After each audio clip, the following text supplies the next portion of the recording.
Hello and welcome to the Oxygen Addict Triathlon Podcast. We're brought to you every week by our sponsors, PrecisionHydration.com. Leaders in triathlete sweat testing and hydration with multi-strength electrolytes that match how you sweat.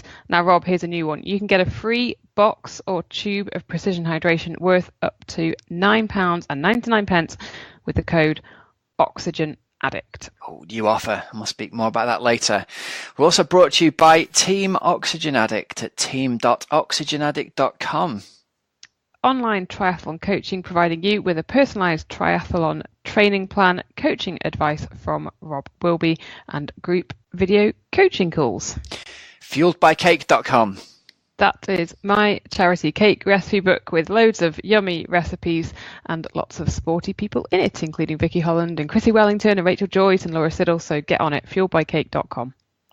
And also a big shout out to our patrons who support the show with a monthly donation. Thank you very much. Thank you very much. And we really do appreciate it. And welcome to the show. It's nearly Valentine's Day, Helen, isn't it? It's our Valentine's special. Did you get the flowers I sent you? I've been planning a Valentine's spin playlist, Rob, for this week. I love it. I love that your contribution to Valentine's Day is I'm going to go and do a hardcore spin session and have a different playlist. Good on you. Correct. Don't even ask me what's on it, because it might be dreadful. Hold on, let's have a look. What is on it? I'm looking now. You're like every male triathlete's ideal woman, aren't you? What are we going to do on Valentine's Day? We're going to spin just like usual. We're going to beast ourselves. Let's talk about Sex by Salt and Pepper features. I Bet You Look Good on the Dance Floor. Arctic Monkeys, Love Machine, Girls Aloud. Nice. The Cure, Love Song. Waiting for Somebody by Paul Westerberg. Ronnie and Clyde. Bizarre Love Triangle. Love the Way You Lie with Eminem and Rihanna. That's got the explicit version, so I might have to, not worry about that. Are You Gonna Be My Girl by Jet. Great song for a spin session. Baby Be Mine, Michael Jackson, Thriller. Tell me you're going to wrap up the night with Total Eclipse of the Heart by Bonnie Tyler. Oh, yes, for the cool down. Get it in there. Get around that right now.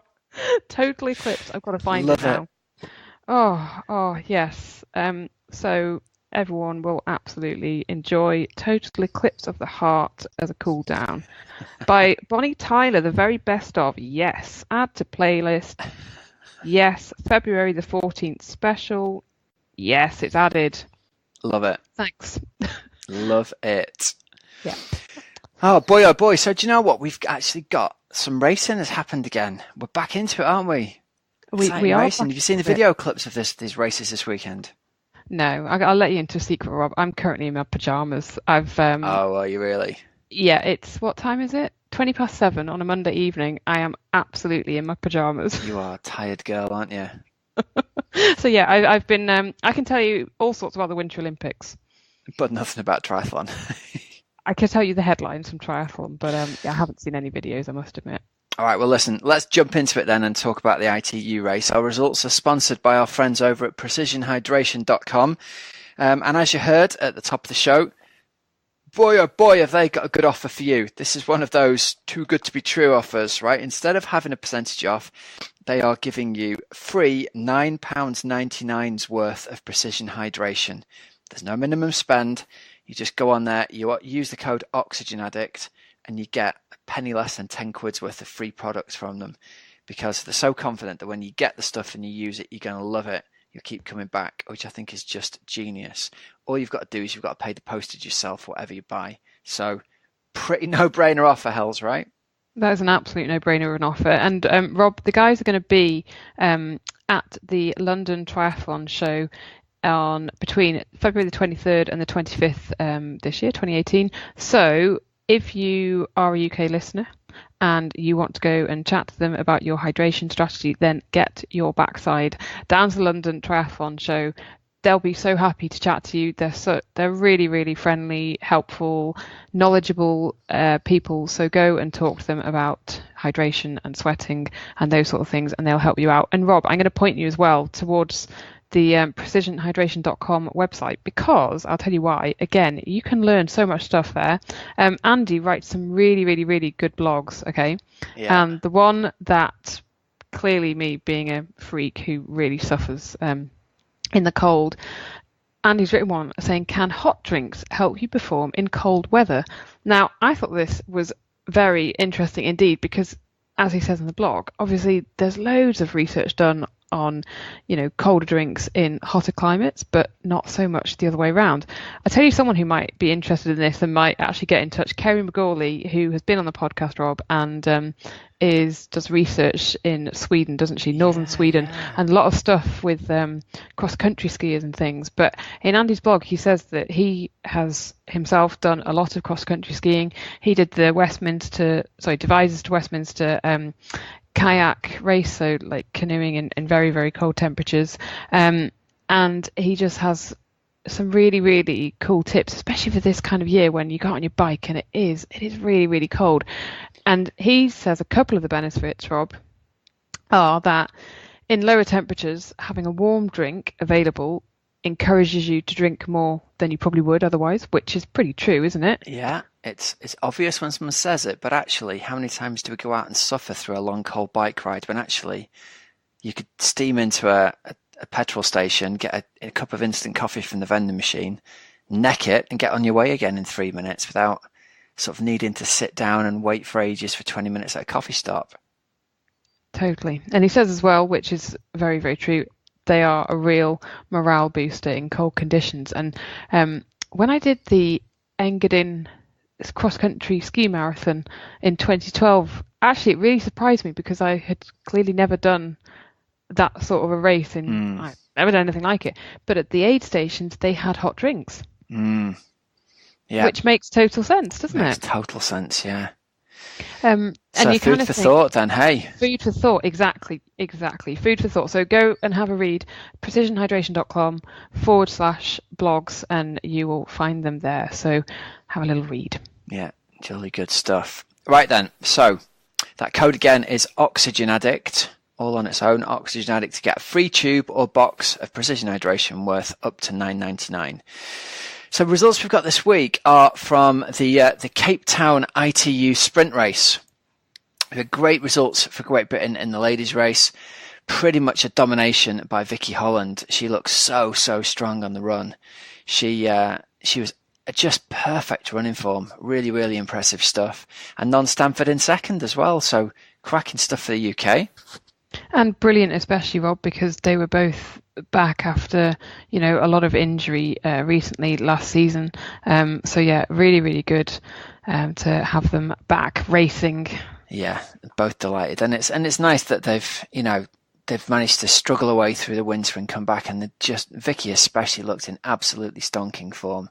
Really, really impressive. Non looks like she needs a bit of practice doing a helmet up, actually, if you watch the video clips online. She's got kind of frustrated trying to get the helmet on in T1 thing where like the clip won't go in and everyone's leaving and her eyes get wider and wider. And it's probably only like 3 seconds in reality, but yeah. Oh. Just like, get the clip in. Oh, that's happened to me in a race when it turns out the clip had fallen off at home. And I'm standing there going, where's the clip gone? I don't believe it. I managed to put a helmet on back to front once, but let's skip over that. Rob, the other thing, both Vicky and Non are going to be racing at the Commonwealth Games. Non for Wales, Vicky for England. Should be good. Oh, good head-to-head. Yeah, because Non missed Glasgow with injury, so yeah, be cool. What are the dates for that again? Is it early April? The 15th of April. My God, it's just like on the tip of my tongue. Basically Easter holidays for our kids. It very much is Easter holidays. Yeah. Good stuff. What are you going to do in Easter? I'm just going to watch Commonwealth Games. A couple of warning shots across everyone else's bow, I think, with them in that kind of form. Yeah, totally. So that was cool. And then Rob, the men's race was taken out by Richard Murray, wasn't it? Yeah, again looked super strong. Henry Shulman was interesting actually because he came out of the water. He had a good old lead out the water. I think it was 8 seconds. Doesn't sound like much, but it puts you a significant gap in front of people, doesn't it, at that kind of speed? And then Rich Murray's run was just magnificent, 14:25, and he just looked so powerful and relaxed the whole way through. I tell you what, the photos of him on Tri24/7, he looks so muscular. He's like holding the tape up and he's got massive triceps underneath his arms. He looks like he's muscled up even more over the winter. So yeah, impressive stuff. That is, isn't it? You could say it's a camera angle It could clearly, be, couldn't but it? It could be the lighting and stuff, making him look yeah, like a real big yeah, muscular dude. But he does look he's some stonkingly powerful there, doesn't he? decent biceps on him. Yes, very much so. Um, very much so. Rob, we're going to bring you shortly an interview with Heather Jackson. And last week we mentioned peeing on the bike, didn't we? I did actually ask her at the end, but we'll have that in a bit, and we'll have a bit of news of Gwen Jorgensen's first sort of real competitive run since saying, hey, Tokyo Marathon is going to be my goal, Tokyo Olympics, not the triathlon. So we'll have a little bit of an update on Gwen. But first of all, Rob, shall we do a bit of Coach's Couch? Yeah, great stuff. Let's jump over. We had a question from Ed Saunders over, I believe it was over Twitter. I think this one might have been. So Ed says, I'm doing a marathon in April. This could well be the London Marathon. Could be. And a race, which is a middle distance triathlon, at the end of June. Should I currently work on my FTP on the bike and do long runs until April and then switch, or keep doing longer rides and longer runs at the weekend? The marathon will be a fun, long run rather than a race, so I can recover. Yes, that's what we like to hear, isn't it? And I'm always dead happy, you know this, Hells, because when someone says they want to do the marathon, you've got the two options. You can either like try and do a PB and smash yourself into pieces, or you can treat it like a catered long fun run and just be out with loads of other people, and there's someone holding drinks out for you every mile, which is a brilliant experience. And the two things will have a very different effect on the rest of your season. I don't think quite so much as important if you're racing 70.3 later in the year, but definitely for people who are racing Ironman distance. If you race a marathon early season, especially if you're relatively new to long distance racing, it can massively tire you out and drain your mojo. Two things really: physical fatigue and also just being completely whipped and not really wanting to do any training for that month of April and into May, when ideally you're going to be doing more training. So great stuff first, Ed, that you want to go and do it as a fun long run. I think you've got three options when you're trying to combine marathon training and triathlon training. The first one is the traditional Hell Weekend, which is where you do your long ride on the Saturday and your long run on the Sunday, and you have the mindset of, well, on race day, I've got to run after I've ridden, so I'm just going to beast myself. And lots of people do it and it's successful. Lots of people try it and find they're completely beaten up and find it really hard to recover. So my favourite thing to do is either to swap that around or separate the long run and the long ride completely. So an interesting way to try this is to say, right, if I've got a danger of injury from running, it's probably going to happen most likely when I'm running tired, i.e. long run the day after a long tiring bike ride. So if you swap those around, you do your long run on the Saturday and your long ride on the Sunday, it's got a dual effect. You're running on fresher legs, which is obviously better for injury prevention. But then secondly, on the Sunday, you're going to be riding with tired legs, which there isn't anywhere near as much an injury risk riding with tired legs from the day before, but it's definitely great training if you start your ride tired already. So that's one way to go about it. Second way is just to separate them out totally and have your long run done in the middle of the week and then your long ride done at the weekend, because traditionally, if you're trying to fit a 2-hour run in, you can do that in the evenings at weekdays. I don't think you could do your long ride in the middle of the week for most people who work a 40-hour week. So that's another thing I might advise you to do, is think about separating out long ride at the weekends and long run during that time. To go back to your question about should I currently work on my FTP? Yeah, absolutely. But what I'd say is work on your FTP until the end of February, and then you give yourself March and April to concentrate almost entirely on your running. Because what you've got to remember is you've only got a certain number of hard sessions in your body in a given week. And if you're trying to do a very long, tiring run that's going to leave your legs quite tired and sore for a protracted period of time, if you're going to hammer them twice with FTP work on the bike as well, you're trying to serve two different masters. So I would say for that 6-week or 8-week period leading up to your marathon, back the intensity down on the bike, have it mainly be aerobic type stuff or strength type stuff, concentrate on your running during that block, and then you get through your marathon and you can focus on building up your duration of your long rides and the overall amount of volume that you do on the bike at that point, I would say. So hope that answers the question really, Ed. Thanks very much for the question. And I think a number of people, Rob, will probably be doing similar to Ed, but I reckon quite a few will be doing the marathon, not so much for the fun long run.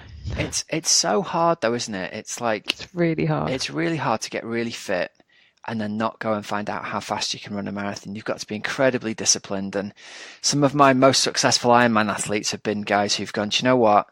I know exactly what pace I want to do this marathon at, and I'm going to go out and try and run whatever it is, exactly 3:37 and do it as a 9:1 run walk. I'm practicing my strategy for Ironman race day, and they've gone on to do really well during the rest of the year and then the Ray races. I think it can leave an athlete it is so completely draining to run a hard marathon. I think a hard marathon is harder than an Ironman. I really do, because it can just leave you smashed into bits. Yeah, I was thinking when you were talking about, what potentially what would you do in that situation? What were your thoughts about it? And I was thinking back to last year, and I did do the London Marathon. Yeah. And then I did do Ironman Wales, and I clearly did that big, huge bike ride. And I think by September, I'd done too much. You're a bit cooked by September. Yeah. Whereas, I think so. The year I did Malaga, that was the marathon in December, wasn't it? Yeah. That was December, and that was like a late kind of call, wasn't it? But then, did I really have an off-season? I don't know. It's almost like it's just.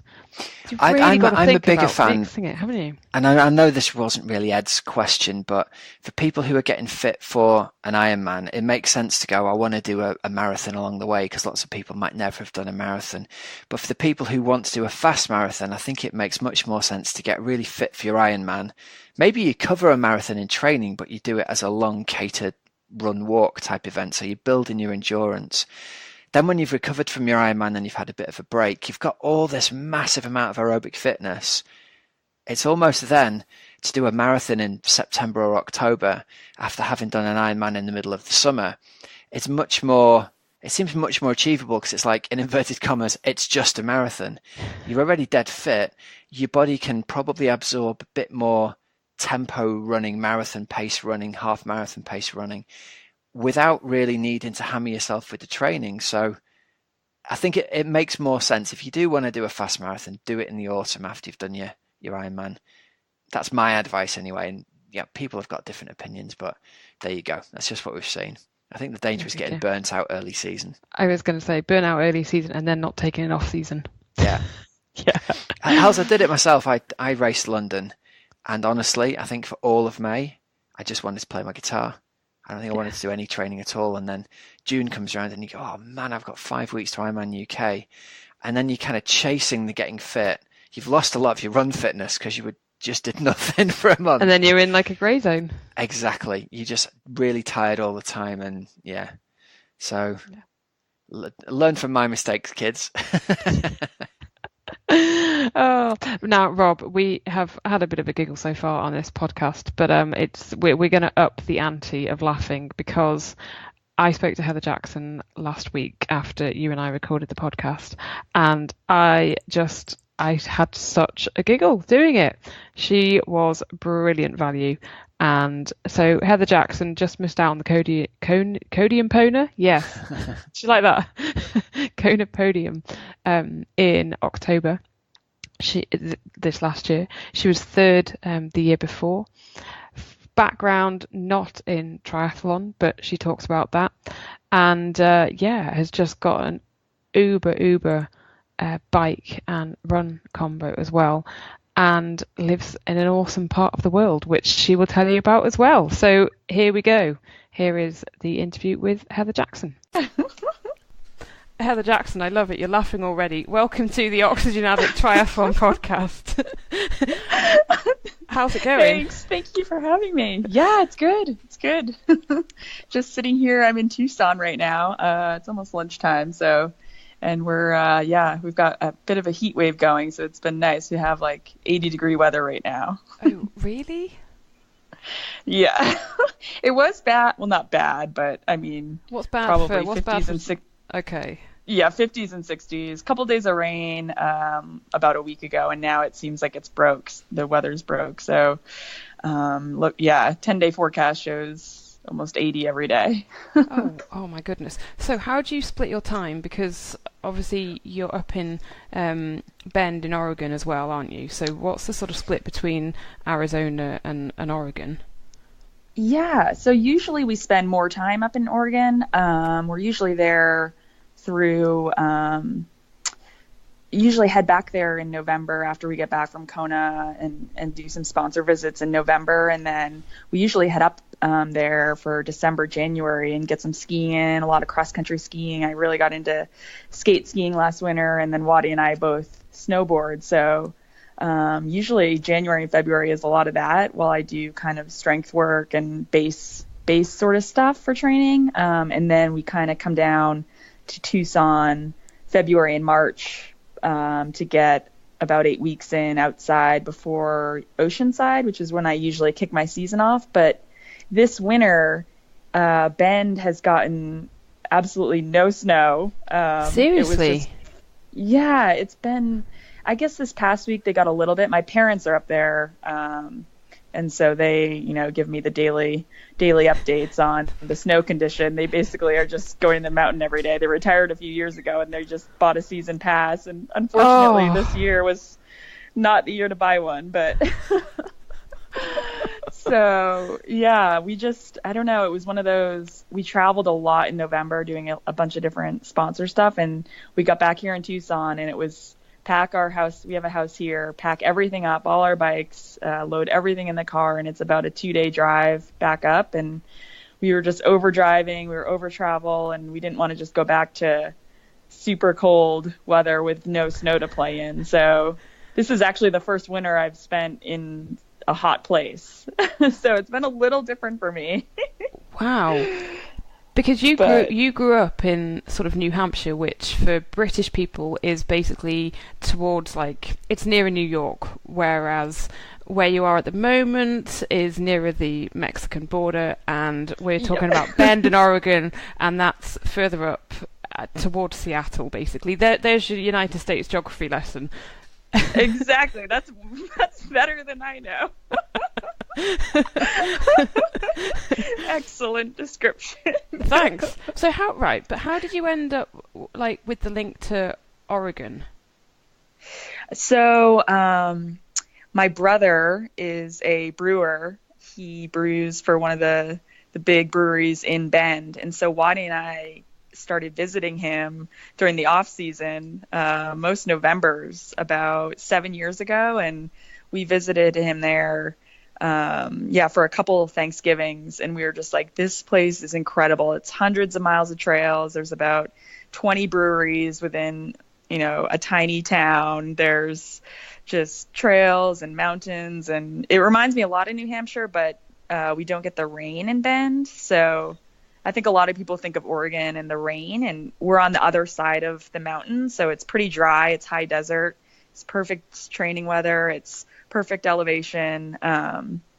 But yeah, we started basically visiting my brother, and then in November, I think it was 2012, we were there, and we just kind of looked at a few houses, let's just check a few out, and we put an offer in on one, and the guy accepted. So it was one of those, I guess we're moving. So Wadi and I moved there in 2012 from San Diego, where I had been living with him for about 4 or 5 years. Wow. So you have had the sunshine before in San Diego. Yep. I lived there, for about 4 or 5 years after college. And I taught for a year, 2 years actually, and then met Wadi in that second year and moved, to Carlsbad with him for that time frame. And I love Southern California. I love it. I could see myself living there, maybe if I wasn't racing triathlon. It's just, I don't know, the training there now has gotten, the roads are really crowded. It's pretty busy. You got to be really careful riding outside. And I just kind of miss the mountains and the rivers and the woods and the trails. And you can literally mountain bike for hundreds of miles in Bend and not see a single person. That's honestly, it sounds like heaven, especially with all those breweries. I'm sure everyone's listening going, Yeah. "Oh my God, this sounds amazing." Do you allow yourselves, like, you know, are you quite strict with beer and things like that, or are you quite relaxed about it and actually, you know, everything in moderation? I'm more the everything in moderation. For sure. I try to be good right before Kona. I give myself a cutoff date, maybe, you know, end of August, sometime like 6 weeks out. I've tried to do that earlier in the years, and it just, it backfires, because I feel like once you tell yourself you're not allowed to have something, that's all you want. So for me, it's like been this slow. You know, December was maybe, I don't know, 3 or 4 drinks a night, and now I'm like, okay, down to 2, and then I'm like, okay, I'll allow myself a glass of wine a night. I really have to like really ease myself into cutting it off. I love this. And you will know, because obviously your brother is the expert, what makes a damn fine brew. Ooh, well, they say the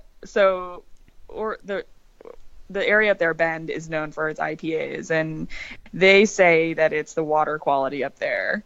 So you can mix in all the hops and the other ingredients, but apparently, it's the water up there makes it some of the best IPAs you'll ever have.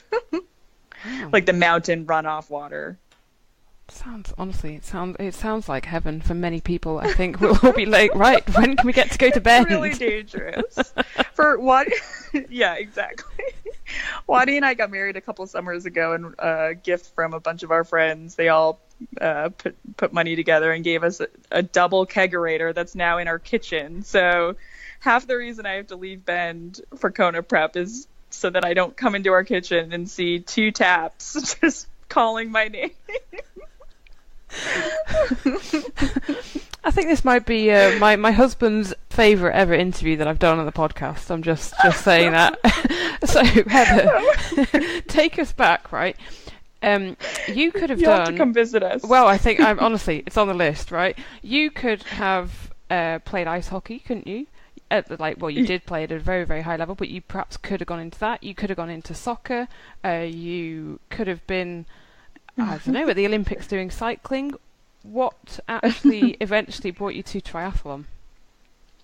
Yeah, so hockey was my main sport all growing up, all through college, and I was really trying for the 2006 games, and it didn't happen. And at that point for women's hockey, there really wasn't much after. And so now they have like a semi-professional league here. They have a couple different programs. Women can keep trying if, say, they're trying for the next Olympics. But for me, it was kind of one of those, I think I was not over it, but it was kind of a letdown. I didn't make the team. College was over. It was kind of this, okay, what's the next chapter for me? And it coincided with my parents trying a triathlon. It was a local sprint try. And so I went with them to it. And I was immediately hooked. So that was kind of my lead into the sport.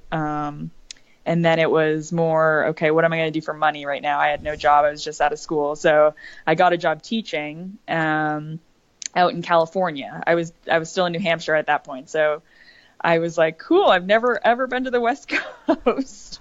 Wow. And so I'm like, I'll take the job. So my sister and I drove cross country that summer before the start of that school year. I had never been out there. I had like no money in my bank account, and we just drove cross country, and I started teaching. So, and then of course it was bigger out there than triathlon was bigger out there than it is in New Hampshire. So I found kind of some of the local training groups and got more and more into it. And that second year I was out in California is when I met Wadi, my now husband, and he was working in the industry down in San Diego, and he said, you can always go back to teaching. So why don't you give the sport a shot, and I'll help you out and come live with me. And so, I gave up my rental. I put in my notice for not teaching the next year and moved down with Wadi. And that was kind of my lead in. That was 2009. So. Wow. And do you think because you had such a an amazing sort of background in all the different sports that you had done when you were younger. Do you think that gave you a really good base? I think it definitely gave me a huge base for the cycling. That was when, I could bike. I could bike well at that point early in my career. Those first 2 years that I raced, I would just out bike everyone, but I was getting out of the water 30 minutes back, and then I would basically walk the run. So it was kind of, it was a little bit, but I was like, oh wow, I can ride well though. And that of course came from 20 years of playing ice hockey, all the strength work, all the days in the gym that I, at the time when you're growing up, when you're a kid, you don't think of what this is going to mean for you 20 years later in your life. But I think back and I'm like, wow, I'm obviously grateful that was the sport I got into now, given that strength work that I had literally all growing up, and kind of those. It's not VO2 workout on the ice, but you're out there for 1 minute shifts. You're out there for 30 seconds all out. So for me now, when I do my runs and my rides, and I'm thinking to myself, oh, it's like a shift. Like you're out on the ice, you have a minute to try to score, and you're going all out. And I feel like that's just carried over for me into triathlon, where I love those sort of days where I've got 1 minute on, 1 minute off, however many times, or those short kind of VO2 style efforts. It's always been kind of my go hard for that short time frame. And then, so I think that's carried over from hockey and I guess soccer, a little bit, but the one thing obviously that didn't carry over was the swim. So that's always been my issue. So working on that still. I think for a lot of people, the swim is just a work in progress. If you didn't do it as a youngster, yeah, exactly. It's so frustrating. You can work so hard. Like I can work harder than anyone in the pool, and it doesn't mean that I'm gonna go faster. Like I literally think I'm swimming so much harder, and I'm gonna get to the wall and see 5 second faster 100, and it's the same if not slower, because all I've done is thrash about. It's so frustrating. A lot of age groupers feel the same, right? So what? and obviously you've been there as well, as an age group, and you've worked your way up and into the pro ranks. What would you say was the most helpful thing that you've done to improve your swim? Well, for me, it's been this, I guess, progression where you start to see, you can take so many tips from so many different people. And I almost think that it's like not one tip necessarily is going to all of a sudden transform you, but like one little tip from one person you might get in your head and you'll start thinking about it at the pool, and then someone else someday might say this. And for me, I just feel like it's been first off the time of just these it's been I guess 8 years now of just kind of collecting those little tidbits. Like I don't know, I've worked with so many different people looking at my stroke, and I feel like I've just taken different things from all those different people. So, and it kind of combine that with time in the water and year after year, which I know is not the best to hear, where it's like it's just going to take time, but it has for me just been that amount of time focused on this when you don't grow up doing something. But I guess just taking what you can from the people you swim with. If you join a master's group, and I'll get random people being like, well, do this with your arm, or enter with your your fourth finger first, or enter here, and all these little things. Like, I don't know, it's hard to explain. They all just pop in randomly while I'm doing this or that, and it's kind of brought me to where I am now, which compared to 8 years ago is way better than it was. But I guess a specific tip I would give is just swimming more for sure, and not necessarily, okay, you have to go out and swim 6K a day. I mean, obviously that's going to help a lot, but not everyone obviously has time for that. But me just getting in 6 or 7 days a week, even if it's just for 2K one of the days, 2 of the days, then that's better than me swimming 5K, Monday, Wednesday, Friday, and that's it. It's just been, me getting in the pool more and getting that feel for the, everyone's like, oh, you need to keep the feel for the water. And I was like, what does that even mean? What does it mean? What does it mean?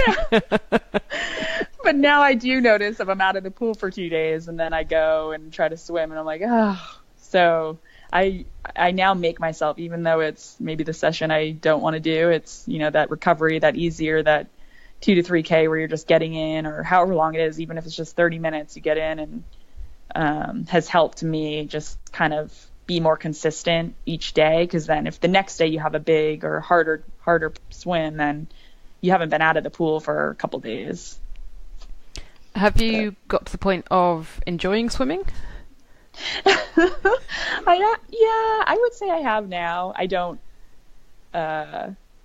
dread it anymore. I used to literally just I would use the word dread. It's just, that you have this hard, huge session coming up, and it's just, I guess I was getting just over never seeing improvement, and that lasted for like 3 or 4 years, and then finally something clicked a couple years ago, and it was almost like I broke through this little barrier of, I was always swimming like, say, 30 or 31 minutes for a half, and all of a sudden I broke that barrier. I came out, I think it was Oceanside, in like 28, and I was like, oh my God, finally. And it's when you get those little victories that it's like, okay, it remotivates you to keep working towards it. But there was a period in there where you don't see progress for such a long time, and it's like, wow, this really isn't doing anything.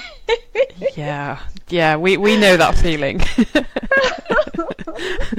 We definitely know that feeling. I want to hear about strength and conditioning stuff, Heather. You mentioned it earlier. What kind of stuff do you actually do, especially in, especially this kind of time of year? Yeah, totally. It's funny you say that, because I've been literally focused on that right now. Focused on, if you not prioritize things, but if my coach said to me, it's been 8 weeks now, that, okay, we're focusing on strength right now. So you have all these other workouts to do, but the priority is strength. So if something has to give on one of the days, or if something is shortchanged, or maybe, whatever happens on the day, if you shorten up or spin, but the strength has been literally my focus since December. And so for me, it's been, basically 3 days a week, and then some of the other days I still do core and stability work. So I'll do 10-20 minutes of core work, stability planks, also stability with like calf raises, which I've never really done before, like working those muscle groups that you work over and over again. So running, you're obviously toeing off, so I'm literally holding a dumbbell, like 25 pound dumbbell, on a stair at our house, and just pushing up for each calf, over 30 times. So that sort of stability stuff. And then the lifting I've gotten back into squats, deadlifts, what else? Single leg squats. I've got about nine exercises I do 3 days a week.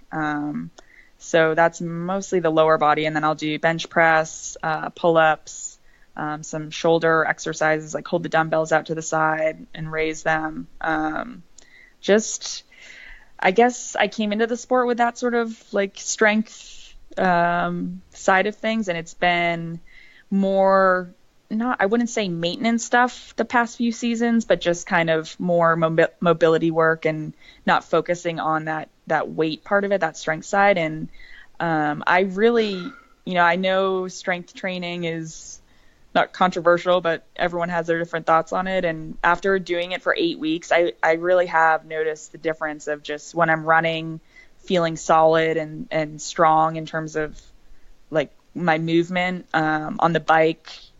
My biking right now has been literally primarily aerobic base work and then big gear work. So I'm doing big gear work 2 or 3 times a week, where it's just transferring the squats and the deadlifts I'm doing onto the bike, and it's just 50 RPM up Mount Lemmon over and over. Are your legs just like screaming at you? Yes. And I'm like telling my coach, Joe Gamble's just like, okay, like I feel like a CrossFitter right now almost. But I know this will transfer over. We'll start to do speed work and more stuff like that. But building that for me right now, December, January, and now into February. And then we're going to keep doing it for a couple more weeks, just setting that up. So, the muscles are built up, the strength is built up. And then as that kind of fades through the year, when, longer rides and runs take up more of the time than the strength work, the muscles are already built now. So as they start to maybe, get broken down through the running primarily, then I've put the work in now. So yeah, it's been interesting, just feeling a bit like a gym rat a little bit. I hope you've got some decent tunes to get you through. What's on your playlist? Yeah, standard, pretty standard. A lot of Pink, a lot of Halsey, a lot of pretty, pop girl. I'm not like you probably don't want to talk to me about music and the new bands. It's really the same thing over and over. I get my brother would kill me. He is into all these underground, I'm just like, I have never even heard of them in my life. And he's like, no, they're out of this town from this era. I'm like, no. Give me a bit of Pink. Give me a bit of Shakira. Give me Pink. Give me any of her CDs. And I'm good. And then come I don't know, June, July, August, September even, then by that point, will you do some core work but almost forget about any weight kind of work? Yeah, that's usually, I'll see if Joe, how long he's going to keep it up this year. But yeah, all of the season has been the core work, the mobility, a lot of hip opening exercises, primarily right before runs. So we have this sequence. I've worked before with a guy out of Bend who is a top running mobility guy, Jay DeChari.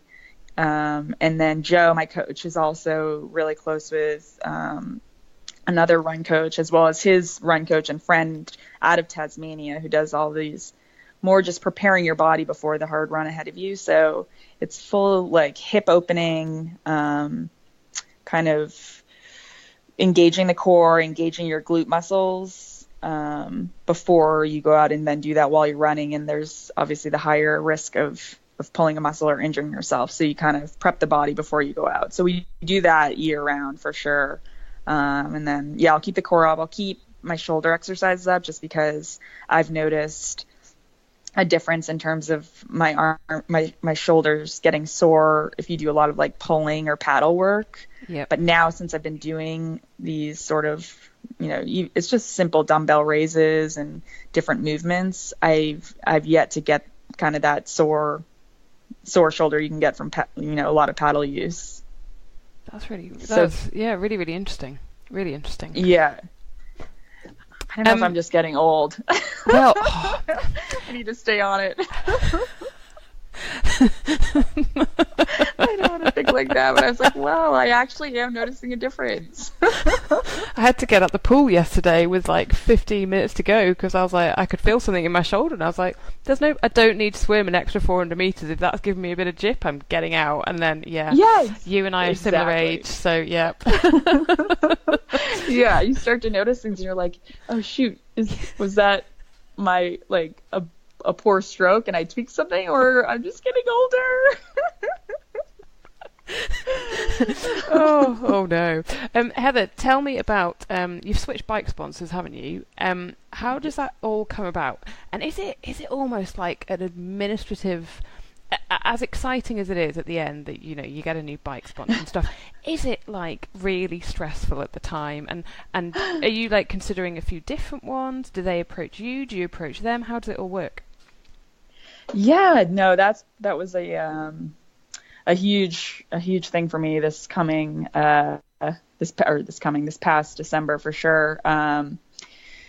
Yeah, I mean, I can't really say much about Cannondale, other than they had supported me for over 6 years. And, I rode the same bike for 6 years and loved it. I wouldn't move off it. And I was just, it was a great relationship. And I was so grateful for their support, and they're just kind of moving in other directions and, gravel racing and things like that. So it was kind of one of those, it was almost time to find something that would work in the tri space, and looking for, on our end, a brand that is into the sport and is looking, for that, for making, I guess a say in the sport of triathlon. And so, for us, we tested, 4 or 5 different bikes. Mm-hmm. And, that was part of it. I mean, I wasn't going to endorse or ride a bike that didn't work for me. And for me, after testing, 4 or 5, the Argon, it was awesome. I loved it. I fell in love with it. It fits me perfectly.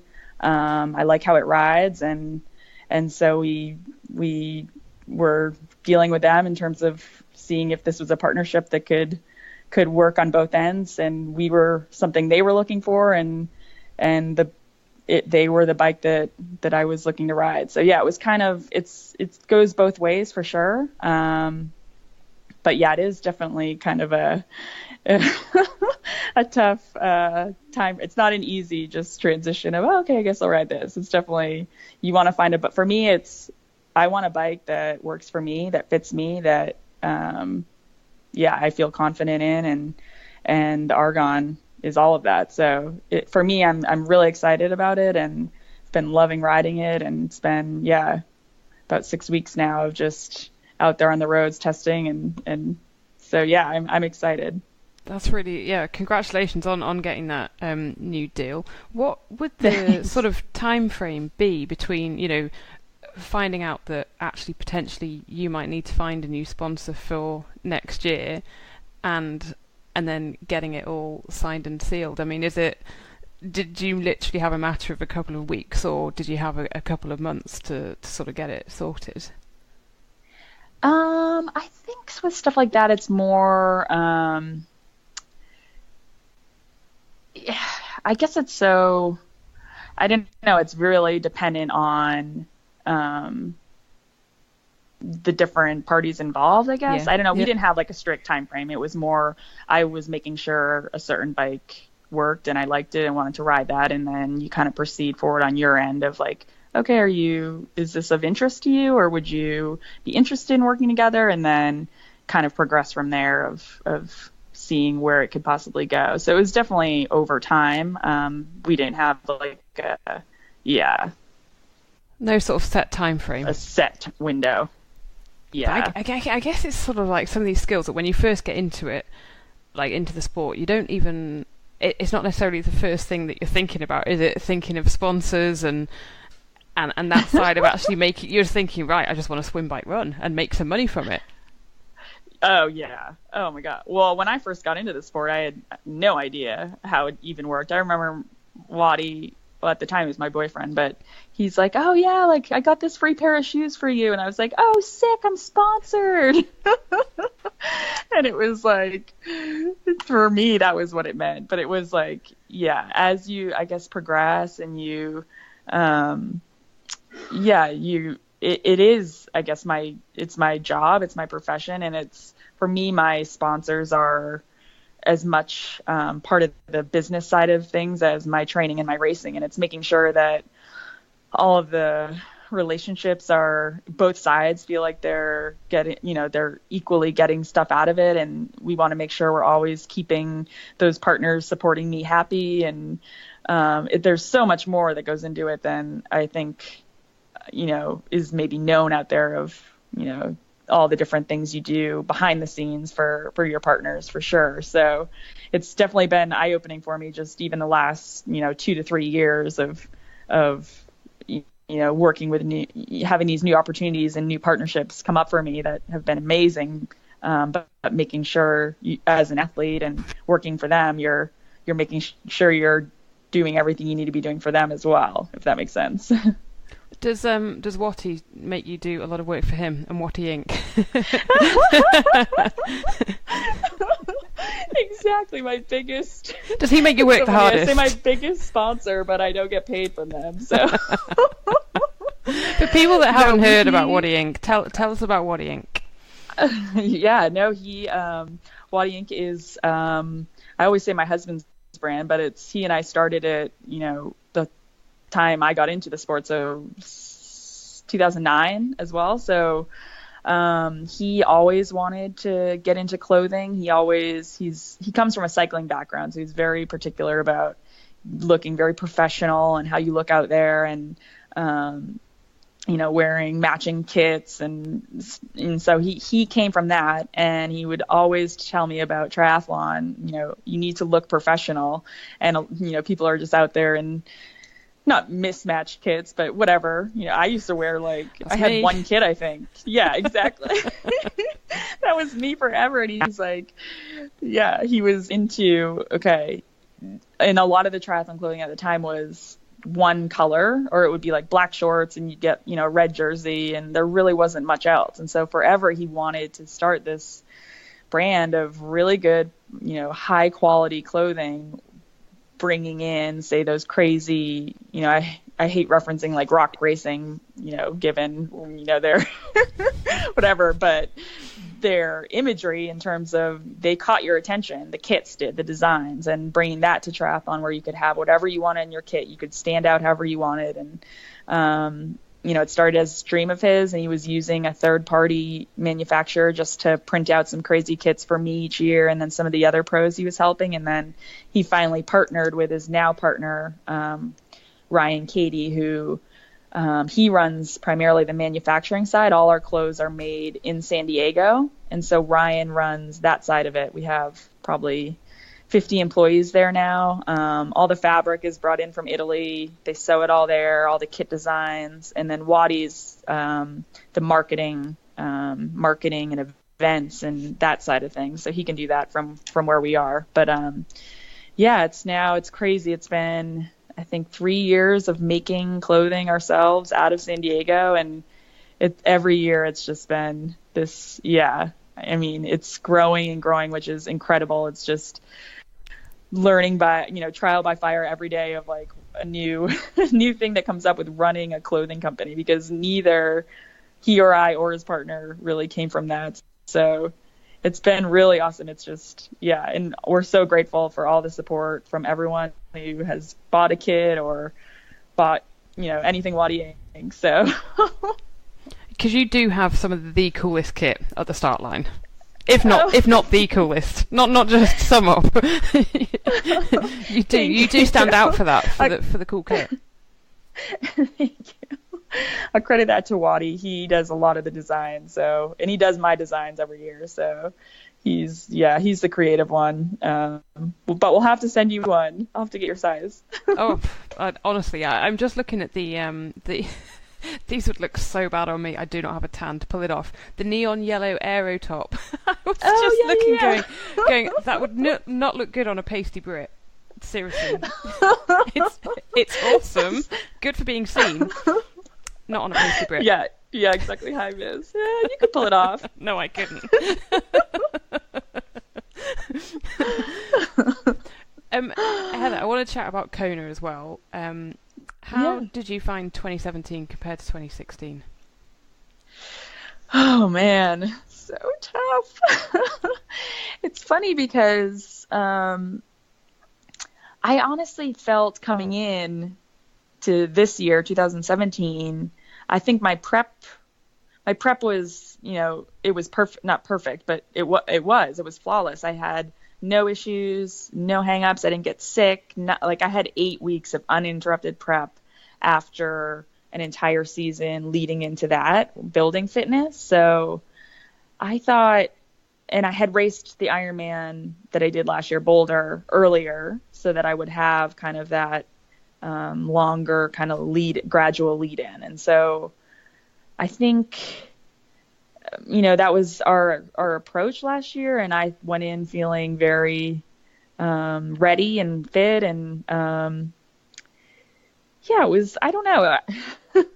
Obviously, I placed one spot lower with fourth over third. I don't think that you can compare that, though, each year. You never know who's going to, anyone could be in the starting line each year. So I don't think you can really compare placings. I guess in terms of my actual result, I was a little frustrated with my run. I thought I could run better than I did, basically. So my swim is what it is at this point, and I'll continue to work on it. My bike, I felt great on the bike, felt strong out there, and I thought I could run, a little bit better than I did. But so I guess, the year before that, I walked away just completely stoked with how the day went. Obviously, to get on the podium in Kona is a dream come true.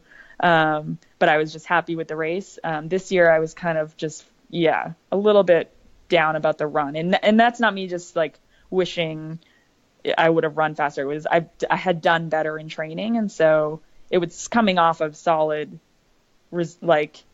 known stuff I've done and I just didn't translate it on that day. So, I'm obviously, over the moon to get fourth in the world and to stay consistent there and keep showing up and being able to perform there. But I obviously want to raise my run game on that course. So what did you make of Lucy Charles's performance this year? Oh my gosh.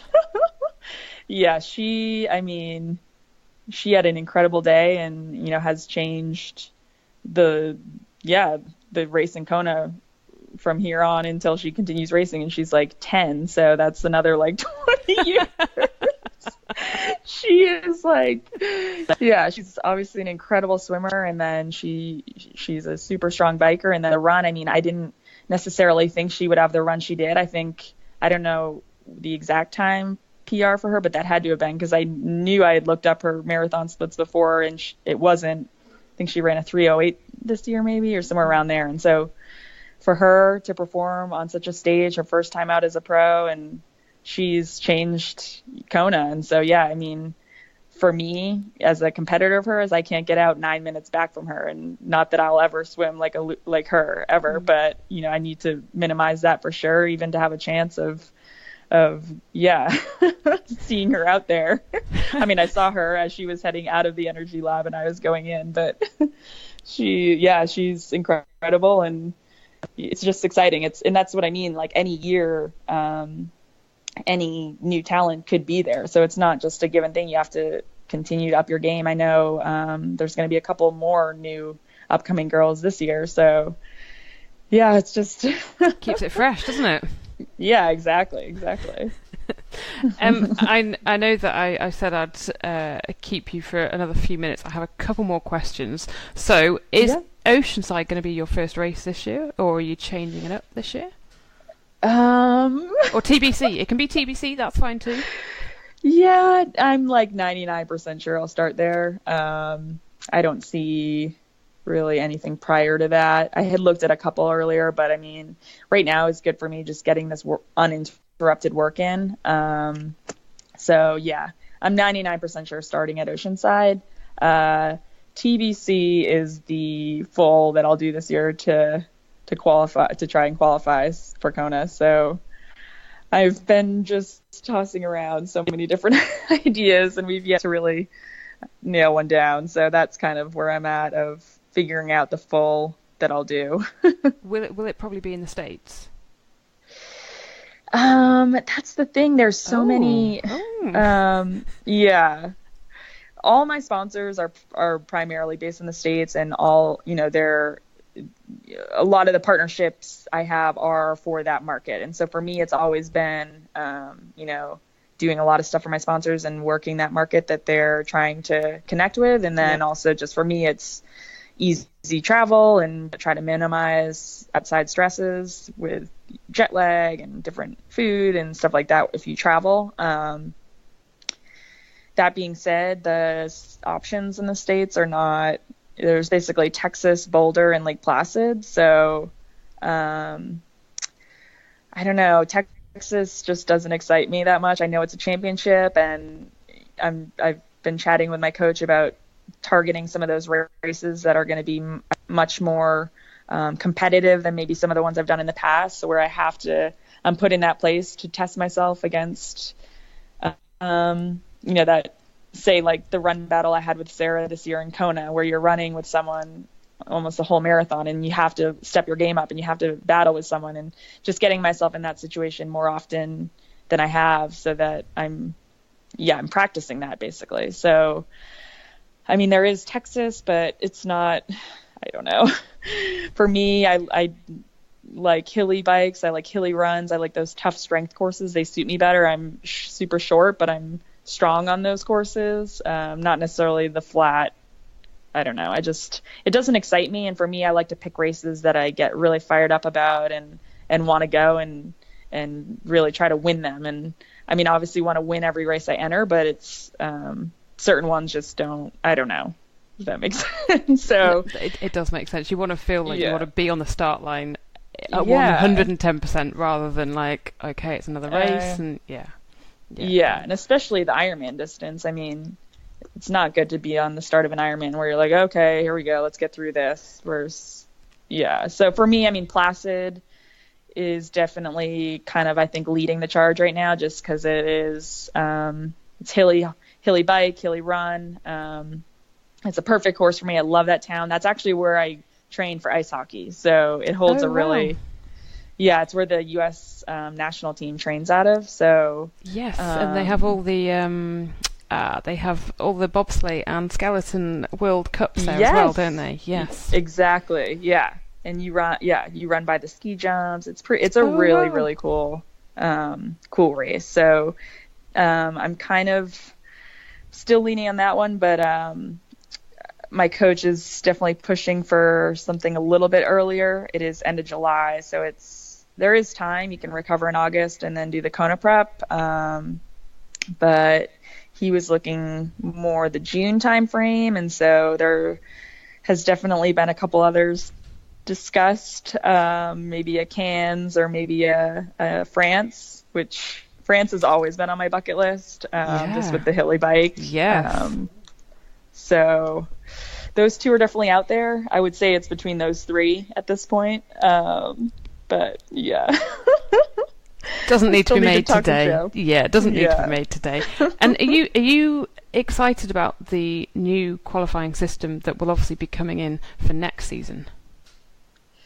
Yeah, I found that I was totally not blindsided by that, but I was like, wow, okay, they're going back from that. They're obviously trying to, change. They obviously probably had a lot of complaints about the point system. So, for me, it will definitely make you, I guess, pick more strategically, because you're going to have to win one as a professional, or target one where someone that has that automatic qualifying roll down. So the top 3 girls in Kona. I mean, for me, I could go either way. I didn't mind the point system, and then this one, it's exciting, but you have to target it and then go after it. But that's what I do with the full Ironmans I do anyways. So, I don't know. It'll be interesting. I mean, I think for this first year, it'll be interesting because if I'm a person that's borderline Kona this year, I would be literally looking at those September races right now. There's, I don't know, 6 or 7 of them or more. And you target that now, because those races, none of the Kona people this year are going to be there. So, it's all kind of tactics really, really do come into it, don't they?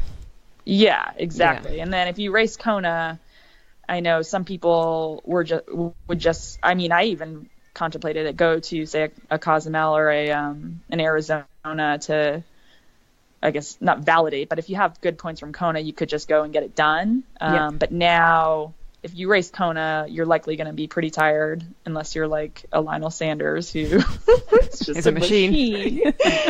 I mean, because the race you go to, you have to try to win it. So that's going to take out, I think, just kind of trying to go and validate those late season ones. So I don't know if that means more people will target, say, the earlier ones next year, because then if you don't get it, say, your first shot, you have time to recover and try again. So I don't know if that is going to push more people to like a New Zealand or South Africa, those kind of earlier ones. Yeah, it's gonna be really, really interesting to see it all like pan out, isn't it? Heather, to finish off with, I have a rather random question. Peeing on the fly for pros, right? We were just talking about it. I told you it was random. Is it absolutely not allowed now? Do pros still do it? Oh, I don't know. I mean, do people still do it? I still do it for sure. There we go. That's what I thought. You don't see the pros coming off the bikes in Kona. Yeah, no. I think it's more like you just can't. I don't know. I thought that rule is more maybe the run. You just can't like stop in the middle of the run course and pee right there. Or I don't know. I think on the bike I definitely do. That's for sure. Well, and it's much easier to pee when you're climbing up a hill. FYI. When you're out of the saddle. Little tip. And you got the question in about peeing on the bike at the end as well. Do you like that bit? I think she was thinking, what the hell is coming next? She was like, yeah, of course I do. Yeah, exactly. So this is what we were saying last week. We were, you had gone through the rules and perhaps, saying, well, you could be getting a punishment. Yeah. Jimmy Riccatello, wasn't it? The head ref at Kona says if you get seen, you're going home, kind of thing. Yeah. Yeah. But absolutely, it's obviously still done in amongst the pros. But there we go. Heather's tip: pee when you're going uphill. Yeah. Easier said than done. I think it might be easier for ladies than men, to be perfectly honest, Tels. Do you? Yeah. No. I'd listened to that and was like, yeah, I don't think that would work for me. Oh, I don't never want to. I think men have to pee going downhill. Really? Yeah. Okay. So there we go. We've all learned something new today about anatomy, haven't we? Anyway, it's all illegal. You can't do any of it. Let us know. And seriously, go and check out Watty Inc. because, oh my God, their clothing is awesome. Yeah, it's cool stuff. I don't know if they... I'm not quite sure if they send to internationally, but if you're in the States, then wattyink.com, WATTIEINK.com. Really, really cool prints and stuff like that. I can see you in some of that Helen for Valentine's Day. on the turbo. Yeah, I've got a special Valentine's outfit for you. Oh, God, don't go there. That sounds really dodgy. Anyway, Rob, I'm going to move on to some news and get away from the spin class chat, special Valentine's thing. So news then. Yeah, let's do it. Come on. What have we got in the news then? Should we start with, let's start with Gwen, shall we?